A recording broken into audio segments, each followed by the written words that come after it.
तो चलिए शुरू करते हैं एक सफर ताकत का, कॉन्फिडेंस का और हाँ, अपनी शर्तों पर जीने का। जॉर्ज मास्टरसन की किताब के आधार पर हम देखने वाले हैं सिग्मा मेल के वो राज जो भीड़ से बिल्कुल अलग एक रास्ता दिखाते हैं। अच्छा, कभी सोचा है ऐसे लोगों के बारे में जो स्पॉटलाइट में ना होते हुए भी सबकी नज़र में रहते हैं? मतलब ना तो वो लीडर बनते हैं, ना ही किसी के पीछे चलते हैं, फिर भी उनमें कुछ खास बात होती है। ये लोग ना एक तीसरा रास्ता चुनते हैं जो हमारे समाज के नॉर्मल रूल से बिल्कुल परे है। देखिए, समाज में ना लोगों को आमतौर पर दो बॉक्सेस में फिट किया जाता है। एक है अल्फा यानी लीडर और दूसरा है बीटा जो लीडर के पीछे चलता है। सिंपल। लेकिन इस पूरे सिस्टम के बाहर एक और प्लेयर है, बिल्कुल यूनिक, जिसे हम कहते हैं सिग्मा। इनके लिए सबसे जरूरी चीज है आजादी, अपनी इंडिपेंडेंस। तो ये इस पूरे गेम से ही बाहर रहते हैं। तो अब हम इस सेक्शन में यही समझेंगे कि आखिर ये सिग्मा मेल है कौन, क्या चीज है जो इसके रास्ते को इतना इतना अलग बनाती है। इसको ना ऐसे इमेजिन कीजिए, एक रेस चल रही है, समाज की रेस, सब भाग रहे हैं, पर सिग्मा मेल वो इंसान है जो रेस ट्रैक के बाहर खड़ा है और आराम से सबको देख रहा है। उसे ना तो अल्फा की तरह रेस जीतने का शौक है, ना ही बीटा की तरह भीड़ में शामिल होने की चिंता। वो अपना रास्ता खुद बनाता है, अपनी मर्जी से, अपनी शर्तों पर। और पता है सिग्मा की सबसे सबसे बड़ी पावर क्या है? उसे बाहर से वैलिडेशन यानी तारीफ की जरूरत ही नहीं पड़ती। सोचिए, आज के टाइम में जहां लोग लाइक्स और कमेंट्स से अपनी वैल्यू डिसाइड करते हैं, सिग्मा की सेल्फ वर्थ उसके अंदर से आती है। और यही चीज, उसकी ईमानदारी और ऑथेंटिसिटी, लोगों को उसकी तरफ खींचती है। चलिए इसको एक रियल लाइफ एग्जाम्पल से समझते हैं। मान लीजिए एक ऑफिस है, एक तरफ है अल्सा बॉस जो हमेशा कमांड करता है, अपनी पावर दिखाता है। फिर आते हैं बीटा एम्प्लॉयज जो बस यस सर बोलते हैं। अब इस सीन में एंट्री होती है सिग्मा एम्प्लॉय की, बिल्कुल शांत, कोने में बैठकर अपना काम कर रहा है। उसे स्पॉटलाइट नहीं चाहिए, वो बस चुपचाप अपनी स्किल्स को मास्टर कर रहा है। लेकिन जैसे ही कंपनी पर कोई क्राइसिस आती है, कोई बड़ी मुश्किल, पता है सबसे पहले किसके पास सोल्यूशन होता है? हाँ, उसी सिग्मा के पास। और वो सबको हैरान कर देता है। यही है सिग्मा की असली पावर, शांत लेकिन असरदार। लेकिन सवाल तो ये है कि आखिर ये एक्स्ट्रा ऑर्डिनरी स्ट्रेंथ आती कहां से है? ये कोई बाहरी चीज नहीं है, इसे अंदर से बिल्ड करना पड़ता है। तो चलिए अब पर्दा उठाते हैं इस राज से कि कैसे सिग्मा एक अनब्रेकेबल कॉन्फिडेंस और मेंटल टफनेस बनाते हैं। सोचिए जरा, जब कोई अकेले चलने का फैसला करता है, भीड़ से अलग, तो वो हिम्मत, वो कॉन्फिडेंस कहां से लाता है?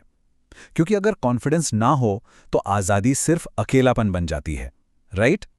सिग्मा मेल्स इस बात को बहुत अच्छे से समझते हैं। असली कॉन्फिडेंस दिखावे से नहीं, अंदर काम करने से आता है।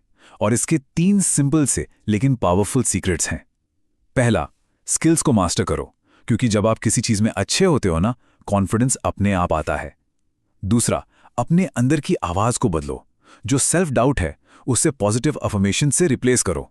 और तीसरा और सबसे इंपॉर्टेंट, फेलियर्स को एंड मत मानो, हर गलती एक लेसन है, आगे बढ़ने का एक स्टेप।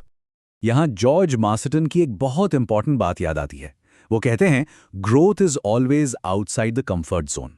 मतलब अगर हमेशा आराम में रहोगे तो कभी स्ट्रांग नहीं बन पाओगे।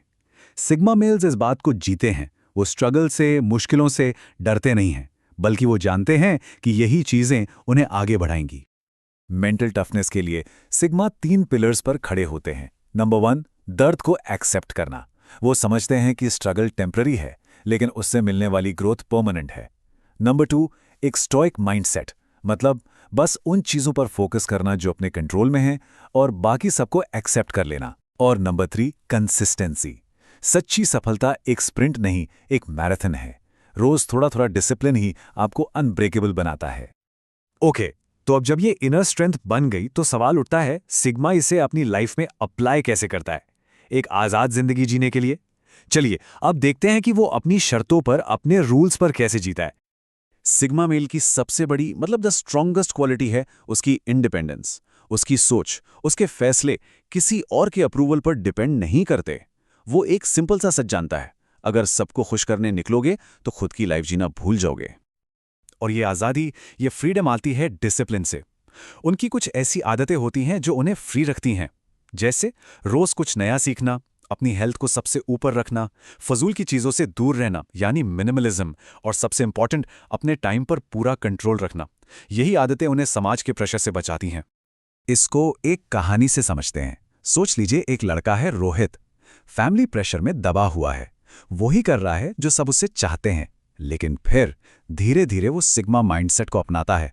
अपने करियर, अपनी लाइफ के डिसीजंस खुद लेने लगता है। शुरू में हाँ, बहुत रेजिस्टेंस मिलता है, परिवार नाराज होता है, लेकिन जब वो अपने चुने हुए रास्ते पर सक्सेसफुल और सबसे जरूरी खुश नजर आता है, तो सबको एहसास होता है कि उसका फैसला बिल्कुल सही था। तो अब हमें सफर के आखिरी पड़ाव पर हैं।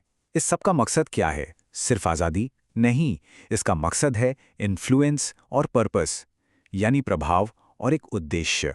अब हम देखेंगे कि एक सिग्मा अपनी इस ताकत को इस्तेमाल कैसे करता है और अपनी लाइफ को एक गहरा मतलब कैसे देता है। यहां पर आकर ना, पावर की पूरी डेफिनेशन ही बदल जाती है।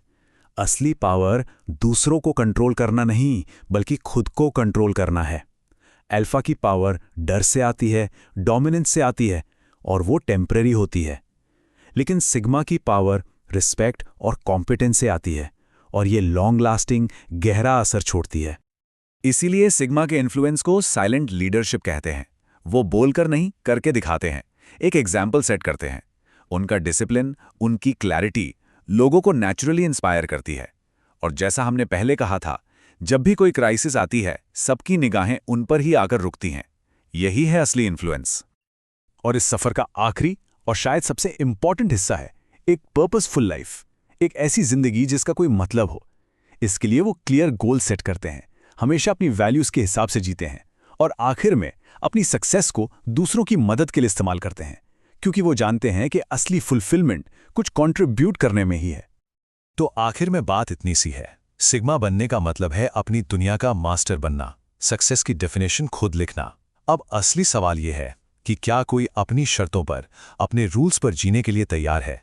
क्योंकि याद रखिएगा, दुनिया आखिर में उन्हीं को फॉलो करती है जो खुद को मास्टर कर लेते हैं।